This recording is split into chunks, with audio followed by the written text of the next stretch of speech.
નમસ્કાર, સત્યમેવ જયતે લાઈવ ન્યૂઝમાં આપનું સ્વાગત છે। વડોદરા મહાનગરપાલિકાની વડી કચેરી ખાતે યોજાયેલી સાપ્તાહિક રિવ્યુ બેઠકમાં શહેરના વિકાસને લઈને અનેક મહત્વપૂર્ણ નિર્ણયો લેવામાં આવ્યા છે।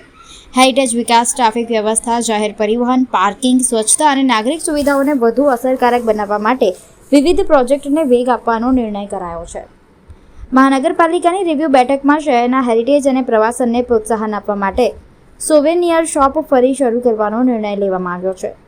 લાલકોટ અને માંડવી ગેટના વિકાસ ઉપરાંત અકોટા આજવા ખાતે અંડર વોટર એક્વેરિયમ, સેવાસી ખાતે લિનિયર પાર્ક અને કમાટીબાગમાં ક્રોકોડાઇલ વ્યુઇંગ પાર્ક જેવા પ્રોજેક્ટ પર પણ કામગીરી આગળ વધી રહી છે।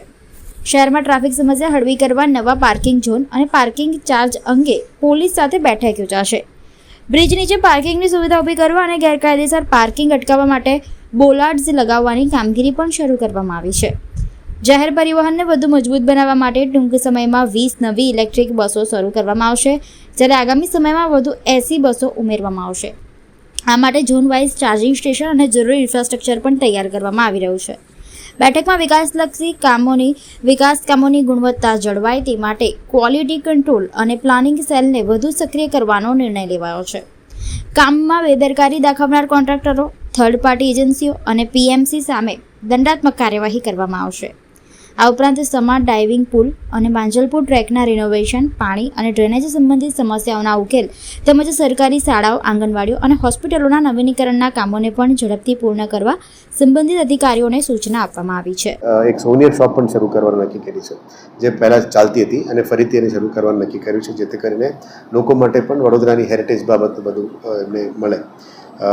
સિક્યોરિટીમાં પણ ઇશ્યુઝમાં જે ફરિયાદો હતી, અધરવાઇઝ હાજરીનો ઇશ્યુ હતી, એ પણ હાથમાં લીધી છે। આવનારા દિવસોમાં સિક્યોરિટી સિસ્ટમ જે વડોદરામાં છે, એના મહાનગરપાલિકામાં છે, એનામાં પણ સુધારો લાવવા માટે પ્રયત્ન ચાલી રહ્યા છે। ટૂંકા સમયમાં એમાં પણ નિકાલ કરવામાં આવશે। સમા ડાઇવિંગ પુલનું રેનોવેશનનું કામગીરી પણ આવનારા દિવસોમાં કરીશું। માંજલપુર ટ્રેકનું રેનોવેશનનું પણ કામગીરી શરૂ કરીશું। એક્વેરિયમ પ્રોજેક્ટ જે અંડર યુસીએફ અમે જાહેર કરી છે આજવામાં, એનું પણ અત્યારે પ્લાનિંગ ચાલી રહ્યા છે। એક લિનિયર પાર્કનું પણ વાત ચાલી રહી છે સેવાસીમાં, એનું પણ કામ પ્રગતિ હેઠળ છે। આવનારા દિવસોમાં VUDA ring road, VUDA water distribution system અને વુડા હાઉસિંગ, એમાં જે લોકાર્પણ સુધી આવી ગયું છે એ બધાને પણ લોકાર્પણ સુધી લઈ જઈશું। વડોદરા મહાનગરપાલિકામાં યુનિફોર્મ સિસ્ટમ લાગુ થઈ ગયું છે અને ધીરે ધીરે તમામ યુનિફોર્મ્સ પણ પહેરીને પ્રોપર મિટિંગ્સ અટેન્ડ કરવાની શરૂ કરી દે છે। હવે ક્લાસ 3, ક્લાસ 4નું પણ જે બાકી હતું એ પણ અમે આપી દેવાના છે ટૂંકા સમયમાં। આવનારા દિવસોમાં ફાયર એન્જિન્સ જે જૂના થઈ ગયા છે એમાં પણ એક પ્રોપર કમિટી ફોર્મ કરીને ફાયર એન્જિન્સની આવનારા દિવસોમાં અપગ્રેડેશન, ફાયર સ્ટાફની અપગ્રેડેશન, નવું એમના માટે ક્વાર્ટર્સ અને ફાયર સ્ટેશનની અપગ્રેડેશન, એ બધા ઉપર પણ આવનારા દિવસોમાં કામગીરી કરવાના છે। સુરસાગર આરતી જે જાહેર કરી છે એ રાજ્ય સરકાર લેવલમાં થોડું અમે ફોલોઅપમાં છે, ટૂંકા સમયમાં એનું પણ કામ શરૂ કરી દેવાના છે। આવનારા દિવસોમાં પાર્કિંગ અને સ્ટ્રીટ વેન્ડિંગ ઉપર જે કામગીરી પેન્ડિંગ છે એના પણ વેગ આપવાનો આજે સૂચના આપી છે। એટલે આવનારા દિવસોમાં પાર્કિંગ ઝોન્સ, પાર્કિંગ એરિયાઝ, સિટીના ટ્રાફિક પોલીસ સાથે પણ એક મિટિંગ થઈ ગઈ છે। પછી મારા અને માન્ય પોલીસ કમિશનરનું એક મિટિંગ બાકી છે। એના પછી પાર્કિંગ ઝોન્સ અને પાર્કિંગ ચાર્જસ આ બધા પણ આપણે લેવાના છે। મહાનગરપાલિકા પછી એ ચાર્જસ નક્કી કરશે અને જે ગેરકાયદેસર પાર્કિંગ કરે છે સ્ટ્રીટ્સ ઉપર, એના ઉપર બોલાર્ડ્સ લગાવવાનું કામગીરી પણ શરૂ કરી દીધી છે। એટલે ધીરે ધીરે એનું લઈશું। આવનારા દિવસોમાં બ્રિજેસની નીચે પણ કદાચ પાર્કિંગ સ્પોટ ક્રિએટ કરી શકાય, બીએમસીને રેવન્યુ ક્રિએટ કરી શકાય, એના ઉપર પણ અત્યારે ચર્ચા વિમર્શ ચાલી રહ્યા છે। અને હેરિટેજમાં લાલકોટ અને માંડવી ગેટ, આના ઉપર પણ કામગીરી અત્યારે પ્રગતિમાં લેવાનું ચર્ચા ચાલી રહ્યા છે। ઇલેક્ટ્રિક બસીસ 20 બસીસ એક્સ્ટ્રા આવી ગઈ છે, એને પણ ટૂંકા સમયમાં સિટીમાં લોન્ચ કરવાના છે અને એને સંલગ્નમાં ઇલેક્ટ્રિક ચાર્જિંગ ઇન્ફ્રાસ્ટ્રક્ચરનું પણ કામગીરી ચાલી રહ્યા છે। 80 બસીસ પણ આવી ટૂંકા સમયમાં 1 મહિનાની અંદર પણ લાવવાની તૈયારીઓ કરી રહ્યા છે। પછી ઝોન વાઇઝ ચાર્જિંગ ઇન્ફ્રાસ્ટ્રક્ચર પણ એના માટે તૈયાર કરવું પડશે, એ પણ ધીરે ધીરે આના ઉપર કામગીરી રેડી કરીશું। જે સ્પોર્ટ્સ સ્ટેડિયમ્સ છે, ઓડિટોરિયમ્સ છે, લાઇબ્રેરીઝ છે, યોગ સેન્ટર છે, તમામનું ડિઝાઇન સ્પેસમાં આવી ગયું છે। નેક્સ્ટ આચારસંહિતા થયા પછી તમામ સ્ટેન્ડિંગમાં અમે દરખાસ્તો કરીને આ કામો બધાને વેગ આપવાનું નક્કી કર્યું છે।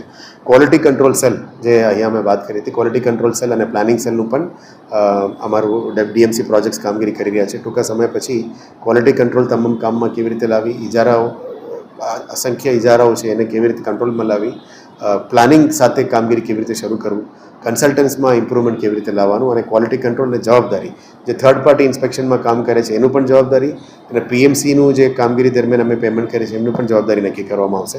એટલે વર્કમેનશીપ વર્ક ક્વોલિટીમાં કોઈ પણ કમ્પ્લેન્ટ હોય એના ઉપર કાર્યવાહી કરવા માટે આજે અમે નક્કી કર્યું છે. એમાં ના કરતા હોય તો પેનલ્ટી અને દંડનીય કાર્યવાહી પણ અમે શરૂ કરીશું. કમાટીબાગમાં જે ક્રોકોડાઇલ વ્યુઇંગ પાર્ક છે એનું પણ પ્લાનિંગ ચાલી રહ્યા છે બ્રિજ સાથે, અને વિશ્વામિત્રીનું જે એસપીવી છે અને સિટી બસનું એસપીવી છે એ પણ આગળ પ્રગતિ હેઠળ લઈ રહ્યા છે. આવનારા દિવસોમાં વર્કિંગ વુમેન્સ હોસ્ટેલ પણ જે એ ઝોનમાં કરી રહ્યા છે એના ઉપર પણ આજે રિવ્યૂ કરવામાં આવ્યું છે. ટૂંકા સમયમાં એ અને સોલાર ટ્રીઝનું પણ ધીરે અમે ખાતમુહૂર્ત લોકાર્પણ લેવલમાં લઈ જઈ રહ્યા છે. સોલાર ટ્રીઝનું પણ આફ્ટર 4th ઓગસ્ટ લોકાર્પણ સુધી લઈ જવાનું નક્કી કર્યું છે. મોટાભાગમાં જે ડ્રેઇન માસ્ટરની પેન્ડિંગ હતી એ પણ આવી ગયું છે હવે, એટલે રૂપારેલ ખાસ અને મહાનગર ખાસમાં એમને ઉતારીને કામગીરી પણ કરી રહ્યા છે. જે પણ જગ્યામાં પ્લાસ્ટિકની ભરાણ છે અદરવાઇઝ અટકાયત થઈ રહી છે બધાને પણ ક્લીન કરવાનું કામગીરી શરૂ કરી છે. મોટાભાગમાં આ જે 5 વોર્ડમાં અમુક એરિયાઝમાં વોટર કન્ટામિનેશન અને વોટર પ્રેશર ઇસ્યુઝ છે એને સુધારો લાવવા માટે પણ સૂચના આપી છે. પેચવર્કનું કામ પણ એને ક્વોલિટી કામગીરી કરવા માટે પહેલાં માનવ દિવસનું ચાલતું હતું, પછી એફડીઆરથી કરવાનું કીધું છે. હવે અમે એઆરસી તરફથી પણ જઈ રહ્યા છે, એને પણ વહેલા તકે પૂરું કરવા માટે નક્કી કર્યું છે. અને સ્કૂલ્સ, આંગણવાડીઝ અને હોસ્પિટલમાં પણ ફ્રેશ પેઇન્ટિંગ જે બાકી છે સુધારો વધારે કરવાનું છે. ઝોનલ લેવલના એન્જિનિયર્સને પણ સૂચના આપી છે, એમાં પણ સારું કામ કરવા માટે પણ એમને સૂચના આપી છે. આવનારા દિવસોમાં એનું કામગીરીની પ્રગતિ પણ અમે વિઝિટમાં કરીને રિવ્યૂ લેવાના છે.